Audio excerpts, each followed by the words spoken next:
예, 다시 왔습니다. 다시 왔는데, 아까 방금 전까지 거시경제에 있어서 거시경제 순환 모델, 특히 국민소득에 대해서 나라 전체의 소득, 국민소득에 대해서 배웠습니다. 근데 여기서 나오는 이제 소득의 개념에 대해서 또 이제 조금 이제 여러 가지 이 내용을 좀 알아볼 필요가 있습니다. 소득 하면은 소득이라는 게 뭐예요? 소득이라는 게 버는 거죠. 버는 돈. 그죠? 소득이라는 게. 여러분들 이제 나중에 회사 가면은 소득세를 내요. 소득세.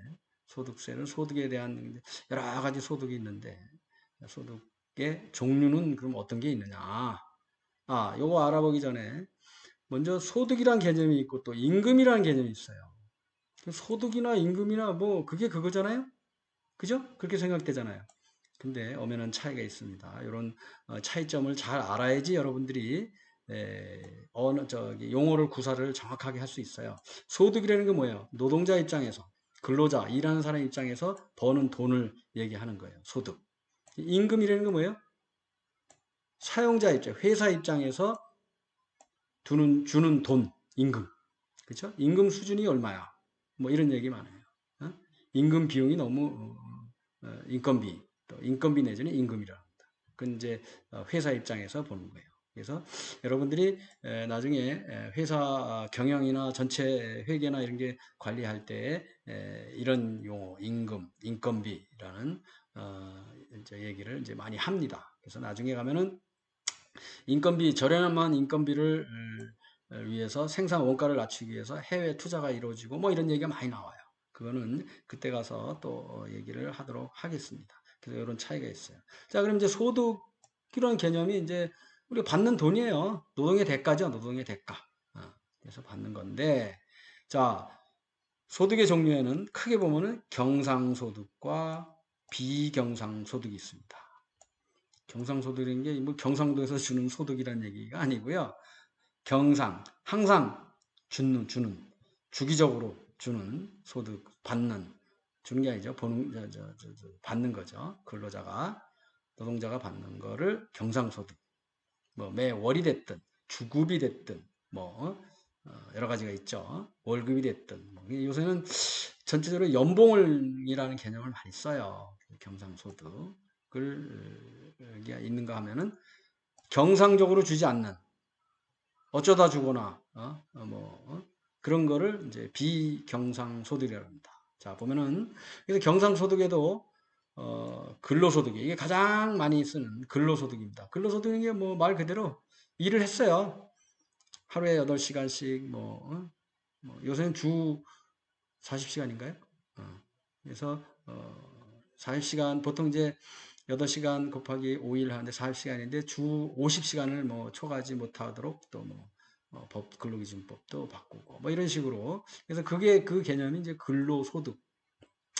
근로소득에 이제 여기 보면은 미니멈 웨이지 최저임금이라는 얘기가 나오는 거죠. 그래서 여러분들 알바해도 최저임금 그래서 노동자 입장에서는 최저임금을 많이 올려달라. 근데 사용자 입장에서는 어때요? 임금. 임금 이코르는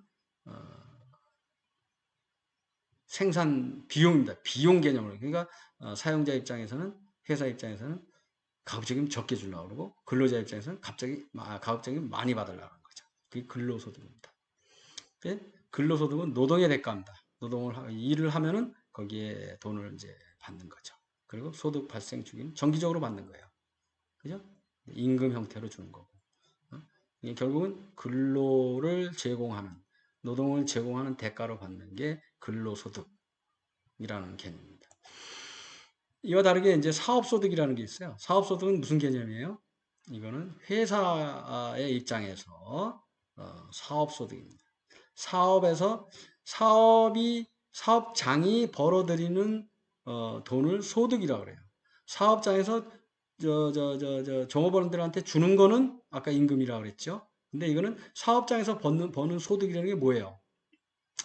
물건을 만들면은 판매하고 그러잖아요. 판매 금액이 되겠죠. 예를 들어서 뭐 신발을 만들었다. 신발을 뭐 연간 뭐 10,000켤레를 만들었다. 그러면은 3만 원짜리 많게 할래. 그럼 3억이 되죠? 그러면 그거를 연간 그 매출이라는 형태로 소득이 발생하는 거예요. 이거는 회사로 봐서는 경영의 결과입니다. 경영의 결과. 경영이라는 게 뭐예요? 생산, 기업을 관리해서 생산, 분배하는 활동, 유통하는 활동, 그거를 경영이라는데, 그거의 결과. 그래서 결국은 사업체를 운영한 결과에 대한 해서 발생하는 게 사업소득이에요. 사업체에서. 그러니까 결국 이거는 근로소득의 합이라 볼 수도 있는 거죠. 그죠?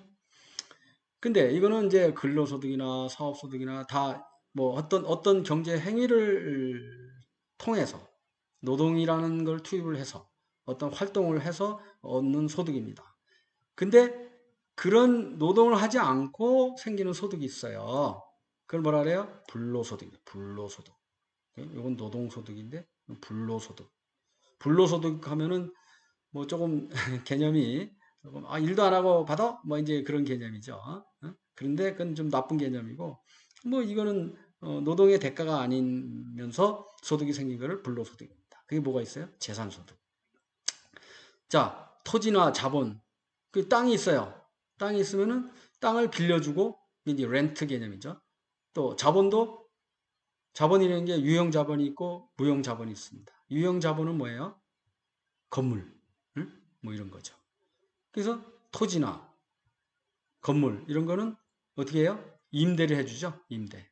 요새 지금 뭐 해운대 같은 데는 건물주들이 임대료를 많이 받아요.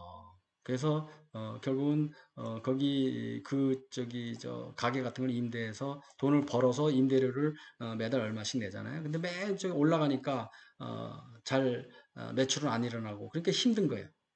그리고 돈이 많은 사람들이 있어요. 몇백억 되는 사람들. 이런 사람들은 그걸 은행에 넣거나 장기 무슨 저축에 넣으면은 이자 또는 주식에 투자를 하죠. 그러면 거기에 배당 소득이 생기죠. 그러니까 이거는 뭐예요?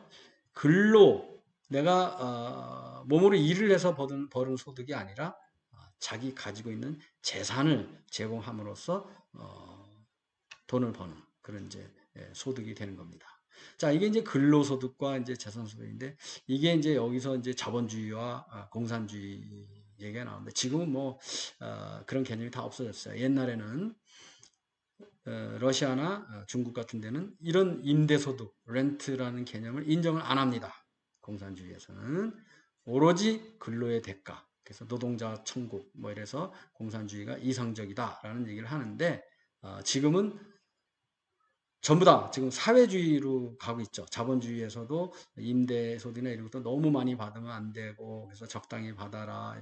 이런 식으로 이제 또 공산주의에서도 전혀 안 받을 수는 없고, 임대료 다 받게 되고, 그래서 이데올로기가 지금은 별 의미가 없게 된다 이거죠.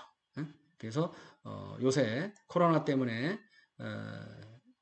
상당히 힘드니까, 소상공인들이 상당히 힘드니까 어떻게 돼요? 그 건물주들이 임대료를 인하해주거나 면제해주거나 그런 현상이 지금 발생을 하는 겁니다. 그게 이제 재산소득이고요. 그 다음에 이전소득이라는 게 있어요. 이것도 일하지 않아도 이제 받는 소득이에요. 이게 뭐가 있을까요? 결국은 요새 지금 뭐 정부에서 얼마씩 나눠준다 그러잖아요. 해운대구청에서 1인당 5만 원씩 나눠준다. 소상공인 뭐 100만 원씩 나눠준다. 그게 일종의 정부 보조가 되는 거죠. 아무 대가 없이 그냥 주는 거죠. 그래서 그는 뭐 구호금이랄지 또 뭐 연금이랄지 이런 거는 결국 어떤 노동에 대한 직접적인 대가가 아니죠. 노동이 없음에도 받는 거.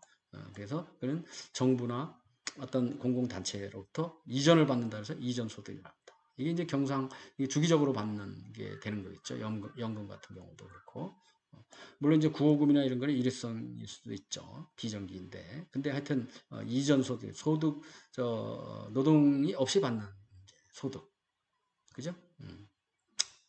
이전 소득이라는 건 사실은 왜 이전 소득이냐 그러면 새로운 가치가 창출되지 않으면서 여기 있던 소득을 저쪽으로 이전한다 그래서 이전 소득이 되는 거예요. 그다음에 비경상소득 이거는 뭐예요? 비정기적인 거죠. 생각도 안 했는데 이제 뭐 아니면 한 번이나 원샷이나 이렇게 생기는 거죠. 그래서 퇴직금 이건 퇴직할 때 일생에 한 번 딱 받는 거죠. 그다음에 경조소득이라는 게 여러분들 뭐 경조사를 당했을 때, 결혼할 때 축의금이랄지 이런 거는 일생에 한두 번 딱 받는 거죠. 그래서 그거는 계획치 않은 이제 그런 그리고 또 복권 당첨금 이거를 이제 갑자기 생긴 인센티브도 뭐 그럴 수도 있어요. 그래서 이거는 일시적인 소득을 얘기하는 겁니다. 그래서 이거를 영어로 뭐라 하느냐? windfall money라고 해요. windfall. 갑자기 하늘에서 떨어진 그 실제 영어에 있습니다. 한번 찾아보세요. wind 바람할 때 wind, fall 떨어지다 fall money, windfall money라는 단어가 생각이 나네요. 자, 우리 국민소득 알아봤죠? 소득 알아봤죠? GDP하고 소득 알아봤는데 이제 여기서 우리가 주의해야 될 게 물가 개념이에요. 소득을 많이 벌으면 뭐해요? 가치가 떨어지는 거지. 가치가 떨어질 수도 있고 올라갈 수도 있는 거죠. 그래서 이제 물가라는 이제 국가적인 차원에서 경제 거시 경제 차원에서 물가라는 개념이 나옵니다. 물가라는 게 뭐예요? 각각 개별 상품의 가격을 평균해서 나타내는 종합적인 가격 수준이다. 네? 무선 상품이 많잖아요. 그거를 가격을 전체를 모아갖고 평균을 해서 내갖고 종합적으로 어느 레벨에 지금 속하는지 그거를 이제 분석하는 거죠. 물건의 가격이란 뜻이에요. 결국 물가. 그죠? 이해를 하시면 돼요. 이걸 외우려고 그러지 말고 물가라는 게 물건의 가격이니까 국가 차원이니까 종합적인 가격 수준을 말하겠구나. 물가입니다. 물가에는 물가 지수라는 게 있어요. 지수라는 게 어떤 인덱스라 그러죠. 인덱스인데 물가 지수인데 자 보면은 이 매년 물가가 올라갔다 내렸다 올라갔다 하잖아요. 그래서 이 물가 지수는 어떤 특정 연도 뭐 5년 전 아니면 3년 전 아니면 작년 그거를 100으로 했을 때 물가가 어느 정도 올랐다 내렸다 이거를 이제 측정하는 거를 이제 하는데 지표로서 활용을 하는 겁니다. 그걸 물가 지수라고 해야 돼. 그게 물가 지수예요. 물가가 올랐다. 이게 무슨 얘기예요? 결국은 내 돈의 가치가 떨어졌다는 얘기예요. 화폐 가치가. 근데 물가가 떨어졌다? 그러면 내가 구매력이 더 올라갔네? 화폐 가치가 상승했다. 이렇게 설명을 할 수 있는 거죠. 자, 여기에는 물가 지수에는 두 가지가 있어요. 하나는 소비자 물가 지수, CPI라는데 소비자 물가 지수는 많이 씁니다. 경제 분석을 할 때 Consumer Price Index, 그죠? CPI. 그래서 이거는 소비 상품들, 소비하는 상품들의 가격 변동을 이제 측정을 하는 거예요. 그래서 국가 전체로 보면은 물가가 많이 너무 오르면은 물가 오르는 거를 못 따라가고 월급은 고정이 돼 있는데 그러면 어떻게 돼요? 물가가 오르면 힘들게 되는 거죠. 그래서 국가에서 일부는 통제를 합니다. 그래서 보면은 그래서 소비자 물가 지수라는 거를 도입해서 구입을 많이 하는 빈도가 높고 또 지출을 많이 하는 생활 필수품을 152개를 선정을 해서 따로 또 생활 물가 지수라는 거를 뽑아요. 그래서 이게 평균이 전년 대비 아니면 그 전년 대비 올라갔다. 그러면 이제 국가에서 통제를 하는 거죠. 아니면 다른 정책을 써서 물가를 어느 정도 수준을 잡는다 그러죠. 그래서 안정적인 물가를 유지할 수 있도록 그렇게 노력하기 위해서 이런 소비자 물가 지수가 도입이 된 겁니다. 그런가 하면은 PPI라는 게 있어요. 생산자 물가 지수. 생산자 물가 지수라는 거는 아까는 소비자의 상품들의 가격 변동을 측정했잖아요. 이거는 생산자 입장입니다. 생산자. 생산자는 뭘 해요? 물건을 생산을 하잖아요. 생산할 때 뭐가 들어야 돼요? 원자재나 이런 거 구입을 해야 되잖아요.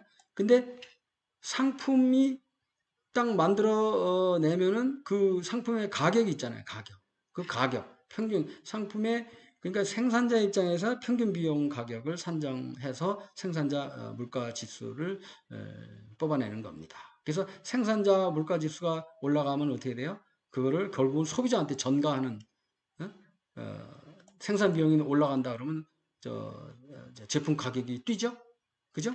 여러분들 보면은 공장에서 왜 뛰냐 이거죠. 최근에 마스크 대란이 일어났는데 물론 수요 공급이 안 맞아서 그런 거 있지만은 갑자기 원자재가 마스크 원자재가 중국에서 와야 되는데 끊어졌어. 그러면 어떻게 돼요? 공급은 딸리고 수요가 많아지면 어떻게 돼요? 가격이 올라가잖아요. 그러면 어떻게 돼요? 마스크 가격이 올라가는 거죠. 그럼 그 가격을 자기네들이 다 떠안는 게 아니라 소비자한테 전가하는 거예요. 그러면 소비자 가격이 올라가게 되는 거죠. 그런 현상을 그래서 생산자 물가지수예요. 그거를. 그리고 이제 여기서 GDP 디플레이터라는 개념이 있어요. 그래서 이거는 이제 모든 재화와 서비스를 대상하는 건데 아까 얘기했죠? 명목 GDP와 실질 GDP라 이제 얘기를 했잖아요. 그러니까 명목 GDP와 실질 GDP의 갭을 분석하는 거예요. 어? 그래서 기준 연도를 100으로 봤을 때 디플레이터 지수를 한번 환산을 해보면은 작년에는 실질 GDP가 100이었고 명목 GDP도 100이었는데 금년에는 실질 GDP가 실제는 구매력이 100 정도인데 명목이 한 120 정도를 이제 GDP 소득을 받았는데 실질적으로 살 수 있는 건 100개밖에 안 된다. 그러면 어떻게 되는 거예요? 1.2가 되는 거죠. 그러면 더 어려워졌다는 겁니다. 경제가. 그래서 그런 분석 목적으로 이거를 많이 활용을 합니다. 그래서 물가를 알아봤고요. 물가를 알아봤는데 좀 재미난 거를 요거 많이 써요. 분석할 때 이게 뭐 이게 무슨 경제 용어야? 뭐 그렇게 얘기하는데 많이 쓰는 경제학 분석에서 많이 씁니다. 뭐냐? 빅맥 지수라고 합니다. 여러분들 햄버거 좋아하죠? 햄버거. 이제 미국에서 이제 미국 중산층들이 이제 가족들하고 같이 가장 많이 가는 데가 햄버거 가게입니다. 예? 그래서 맥도날드 이게 되게 맛있게 생겼죠? 여기 뭐 제가 미국에 있을 때 많이 갔는데 요거 뭐예요? 치킨, 햄, 계란 프라이 들어가고 오이, 피클도 들어가고 어니언도 들어가고 이게 뭐예요? 상추 들어갔죠?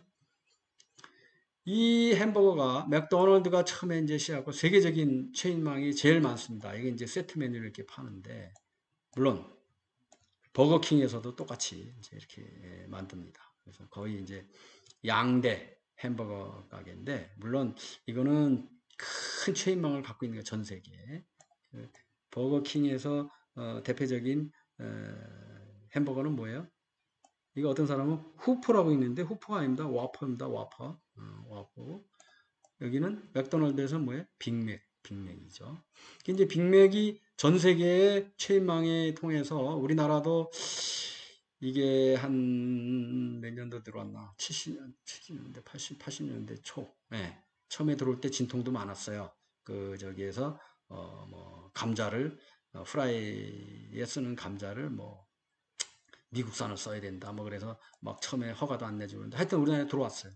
그래서 전 세계에 거의 아프리카 포함해서 안 들어오는 데가 없어요. 그래서 이제 맥도날드가 들어가면은 거기가 경제적으로 상당히 어느 정도 수준에 올라왔다라고 평가할 정도로 햄버거가 많이 진출을 해 있는 거죠. 그래서 그러면 이 햄버거 가격이 각 국가마다 다 다를 텐데 이거를 기준으로 해서 물가를 한번 평가를 해보자. 그래서 나온 게 빅맥 지수입니다. 각 나라의 물가, 구매력을 평가를 하기 위해서 만들어낸 거죠. 그래서 빅맥의 가격이 어떠냐, 그래서 그거를 해서 한 건데 86년에 처음으로 이제 이 용어가 나왔는데 실질적으로 그 나라의 물가 수준을 측정할 때 많이 인용을 합니다. 햄버거가 제일 비싼 데가 어디야? 보면은 스위스가 이거 하나에 6불 62 US 달러 기준입니다. 그다음에 노르웨이 이제 저 북구가 상당히 비쌉니다. 미국이 이제 이 정도 되고 한국은 어떤 수준이에요? 16위. 작년 초 기준 했을 때 4불 정도. 그렇죠? 세트 메뉴겠죠 아마. 4,000한 2, 300원 정도. 그래서 우리나라 물가는 전 세계에서 한 16위 정도 된다라고 대충 일반인한테는 이제 그렇게 이해를 할 수 있게끔 만든 겁니다. 그 싼 나라는 어디예요? 아무래도 동남아나 이런 데는 훨씬 뭐 2불, 3불 이런 가격, 현지 물가 수준에 맞춰서 하다 보니까 결국은 거기는 빅맥 지수가 낮다. 그러면 어떻게 우리가 유추할 수 있어요? 거기는 생활비가 좀 적게 든다. 실제로 보면은 스위스나 북구나 이런 데 가면 생활비가 엄청나게 많이 듭니다. 그래서 이 북구는 1인당 국민소득이 뭐 6만 불, 7만 불 된다고 막 그러는데 실질적으로 보면은 그 퍼처싱 파워가 상대적으로 그렇게 크지는 않기 때문에 그 명목 GDP는 커도 실질적으로 구매할 수 있는 것은 그렇게 많지 않다. 그래서 그런 이제 국가 간의 물가를 비교할 때 빅맥 지수를 많이 활용을 한다라고 알고 계시면 되겠습니다. 그렇게 되고요. 자, 물가 얘기하면은 빼놓을 수가 없죠. 인플레이션입니다. 인플레이션. 인플레이션이라는 게 뭐예요? 인플레이팅. 인플레이팅이라는 게 바람에 공을 많이 그 인플레이트 늘어난다는 게 이제 인플레이트라는 개념인데 인플레이션 하면은 부푼다는 얘기, 부푼다는. 그래서 결국 인플레이션에는 우리가 통상적으로 인플레 그러잖아요. 그래서 국가 전반적인 물가 수준, 그렇죠? 물가 수준과 또 물가와 또 서비스 가격의 수준이 계속 올라가는 현상을 인플레이션이라고 부푼다 그러잖아요. 그래서 단순히 뭐 작년 대비 가격이 좀 올랐어, 뭐 그러다가 뭐 올해는 또 좀 뭐 멈칫하다가 또 뭐 좀 내려갔다가 올라갔다 이런 거는 인플레라고 할 수가 없다는 얘기죠.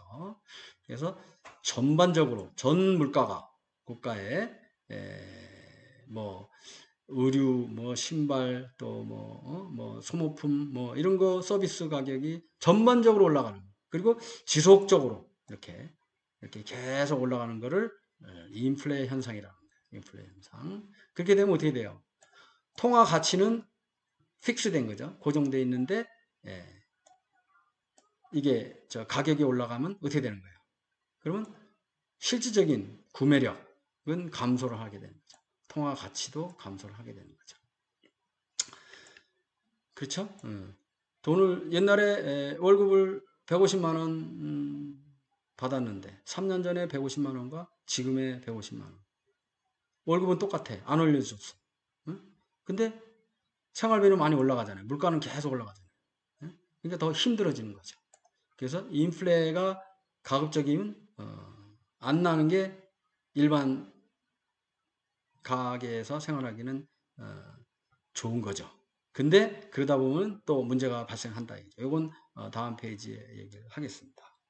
여기 보면은 그림에 여기 나왔죠. 붕어빵 하나에 1,000원씩 뭐 5개에 1,000원 뭐 이렇게 팔았는데 이게 갑자기 어느 날부터 2,000원으로 올랐어요. 그죠? 이제 1,000원 할 때는 계속 물가가 안정이 됐는데 이제 오르고 계속 오르는 거야. 계속 또 1년 있다 또 오르고 또 오르고 이게 인플레이션이 되는 거죠. 그죠? 그래서 국가적으로 보면은 이런 물가를 통제하는 게 이제 몇 가지 상당히 중요한 게 특히 대중교통수단, 지하철 요금, 그죠? 버스 요금. 이거는 그거를 사실은 기업의 논리에 의하면 비용이 많이 들기 때문에 아까 저 생산자 물가 지수를 소비자한테 전가한다 그랬잖아요. 그러면은 계속 인건비를 오르고 그래서 올려야 돼요. 계속 올리는데 못 올리게 하죠 정부에서. 그래서 그거는 지하철이나 또뭐 이런 거는 일반 기업에서는 운영을 못 해요. 왜냐하면 채산성이 안 맞으니까. 그래서 그거는 정부에서 운영을 합니다. 그래서 지하철이 우리 부산교통공사 거기 뭐 직원을 많이 뽑는다며요. 제일 많이 뽑는다 그러대. 공사잖아요. 그 공사를 하는 거예요. 민간 기업은 그게 장사가 안 됩니다. 돈이 안 맞는 거죠. 그 서민들이 가계 부담을 너무 주면 안 되니까 아주 베이직한 거는 정부에서 통제를 합니다. 그래서 통제하는데도 한계가 있으니까 기업 자체를 아예 정부에서 운영을 하는 거죠. 교통공사, 그렇죠? 또 지하철 공사, 서울에 뭐 그런 식으로 해서 그 전체적인 메커니즘이 그렇게 돌아간다는 걸 여러분 이해를 하시면 됩니다. 그러면 이제 왜 인플레이션이 왜 생기느냐 그 원인을 잘 분석을 해야 돼요. 여러분들이 그냥 막 무조건 외울 필요는 없어요. 원리를 잘 아시면 돼요. 인플레이션 원인은 두 가지가 있어요. 하나는 뭐 그럴듯하게 한참 설명을 했는데 간단해요. 수요가 공급은 한정되어 있는데 수요가 계속 늘어나는, 그거를 이제 수요 견인 인플레이션, demand pull, 잡아당긴다는 거죠. demand pull inflation, 수요가 견인해서 발생하는 인플레이션이라고. 수요가 공급을 초과하게 되면은 가격 결정 이론에서 배웠죠, 우리가. 그래프가 여기, 그래프 여기 있네. 이게 수요 곡선이고 이게 공급 곡선이죠. 그죠? 이게 가격 이론 베이직한 거에서는 똑같아요. 이게 이 원리가 계속 가격 이론이 여기에도 이제 적용이 되는 겁니다. 자, 보면은 수요가, 보세요. 이게 이제 수요 곡선입니다. 이게 수요 곡선. 이게 수요 곡선인데, 예? 이게 공급 곡선이고, 공급 곡선은 가만히 있는데 수요가 갑자기 늘었어. 많이 서로 살라 그래. 그럼 어떻게 해요? 가격이 오르잖아요. 근데 그 가격이 오르는 게 일시적으로 뭐 가격 이렇게 오르렀다 내려갔다 오르갔다 내려갔다 모자랐다 그래서 하면은 이제 가격 결정이 어디서 되는데 이게 꾸준하게 계속 올라가는 거예요. 그러면 어떻게 돼요? 결국 이 물가가 원래 이제 수요가 이렇게 되면 수요 견인해서 이렇게 갖고 가격이 여기서 결정돼야 되는데 이게 계속 하니까 이제 올라가는 거예요. 그러면 그거는 이제 수요가 올라오기 때문에 인플레이션이 발생한다. 라는 거고. 두 번째는 비용이 오르기 때문에 발생하는 인플레이션이 있어요. 비용이라는 게 뭐야? 이 공급 곡선이에요. 원래 공급 곡선. 공급 곡선인데 자, 공급 곡선이 게 뭐예요? 가격이 올라가면은 공급을 늘린다. 이제 이렇게 정의 방향으로 가잖아요. 아까는 가격이 오르면 수요가 이제 저기하고는 반대 현상이 나오는 거죠. 소비자 행동하고는 생산자는 공급 곡선은 가격이 오르면 생산을 더 많이 하는 거죠. 그렇죠? 근데 수요는 가격이 내려야지 수요가 많아지는 거고. 그지? 그렇게 되는데 자 보세요. 여기서 보면은 비용이 이렇게 돼 있는데 이게 어떤 이유에서 이제 원자재 가격이 오르든 뭐 인건비가 오르든지 뭐 이래서 비용이 올라가요. 그렇게 되면 저 그래프가 막대 곡선이 막대 그래프가 올라가죠. 그렇게 되면 어떻게 돼요? 물가가 올라가게 되는 거죠. 그렇죠? 이렇게 되면 여기서 결정이 돼야 되는데 그러면 수요도 오르고 공급 수요도 오르고 공급도 오르면은 결국 이만큼 물가 이건 가격 개념인데 물가가 이제 올라가게 되는 거죠. 그래서 비용이 늘어나도 물가가 오르고 수요가 늘어나도 이렇게 올라가는 현상을 이제 볼 수가 있는 거죠. 그래서 자 보면 아까도 잠깐 얘기했죠. 비용이 올라가면서 그렇게 되면은 물가가 올라가는데 그거를 결국은 기업은 어떻게 돼요? 그 비용을 전가한다 그러죠. 누구한테 전가해요? 소비자한테 전가. 아까 지하철이나 이런 데는 전가를 하고 싶어도 못하죠. 왜? 국가에서 통제를 하니까. 통제를 하는 대신 국가에서 보조를 해준단 말이에요. 그렇죠? 버스비도 그렇고 버스는 뭐 국가가 운영은 안 하지만 국가에서 보조를 하기 때문에 가격을 못 올리게 하는 거예요. 그래서 그게 중요한 겁니다. 그래서 보면 그런데 일반 음식점 같은 경우 같은 게 이제 보세요.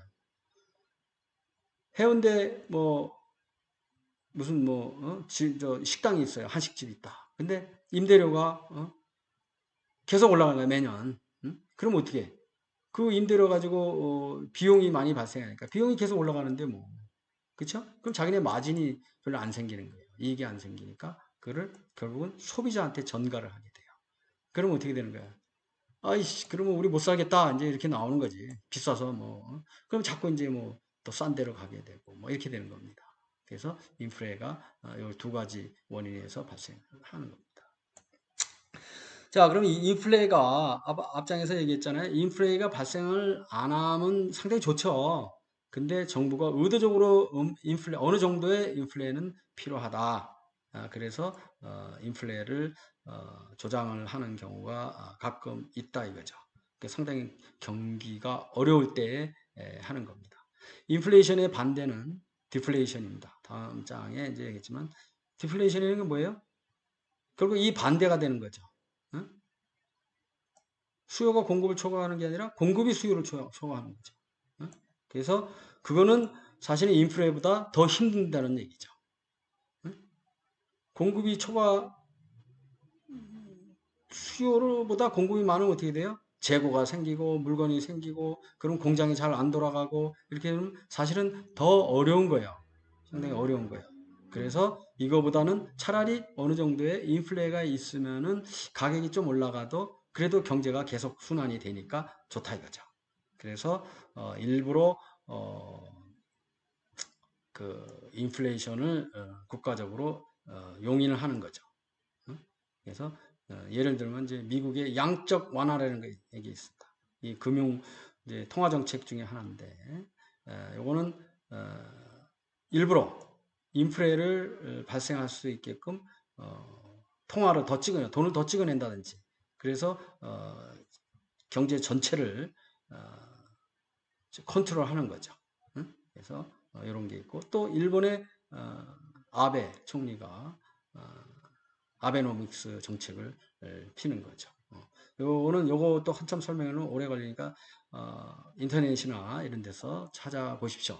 이런 거 특히 미국의 양적 완화는 정책은 여러 시험에도 많이 나오고 상식 문제에도 많이 나와요. 그러니까 한번 정확한 개념을 여러분들 따로 공부를 하시기 바랍니다. 자, 인플레이션의 개념이 나오면 또 이제 알아봐야 될 게 하이퍼 인플레이션이 있어. 하이퍼라는 게 뭐예요? 아주 슈퍼, 라는 뜻이에요. 인플레이션이 급격하게 이제 발생을 하는 거예요. 막 그냥 한 달 만에, 두 달 만에. 이건 뭐예요? 이건 국가적인 하나의 위기죠. 옛날에 독일에서 뭐 한 달 사이에 뭐 가격이 25배가 뛰는 거예요. 지금 베네수엘라, 거기 석유가 나는데도 불구하고 물가가 그런 식으로 뛰는 거죠. 그래서 한때 뭐 보면은 뭐 햄버거 같은 경우에 뭐 5불 하던 햄버거가 뭐 50불, 현지 달러가 아니고 현지화로 하면은 이게 현지화 가치가 없어지는 거죠. 푹 떨어지는 거죠. 제가 옛날에 러시아 근무할 때 그 모라토리움을 선언하고 2000년대죠. 2000년, 99년 이때 러시아가 국가 파산 그리고 모라토리움 선언했어요. 그러다 보니까 환율이 폭락을 했어요. 1달러가 6루블이었었는데 그게 1달러가 30루블이 돼버린 거예요. 그럼 어떻게 된 거예요? 현지화로 기준하면 전에는 6루블이 1달러였는데 30루블을 줘야지 1달러 가치가 생기는 거예요. 그러다 보니까 환율이 폭락을 하는 거예요. 그러니까 경제가 마비가 되는 거예요. 예를 들어서 뭐 신발 하나 살래도 전에는 50루블 예를 들어서 50루블 주고 샀는데 지금은 뭐 500루블, 5000루블 심지어는 그래서 보면은 현지화 가치가 아주 폭락을 하는 거예요. 그래서 제가 실제 경험을 했는데 집세 값을 내는데 이렇게 돈다발을 갖고 와서 그 집주인이 돈 세는 기계를 옆에 놓고 도르르르 해서 뭐 2,000루블을 내면 되는데 뭐 20만 루블, 20만 원 이제 5배니까 2,000루블, 만 루블. 근데 그게 이제 뭐 3개월치 한꺼번에 낸다면 3만 루블. 그러면 이걸 이제 기계로 돈을 세는 해프닝이 생기는 거죠. 그래서 이게 상당히 물가라는 게 중요하고 국가 정책이 중요합니다. 우리나라는 그렇게까지 뭐 심각하게 발생하지는 아직은 않았죠. 근데 다른 국가에서 종종 이렇게 발생한다는 얘기입니다. 자, 인플레이션의 반대 아까 뭐라 했어요? 디플레이션이에요.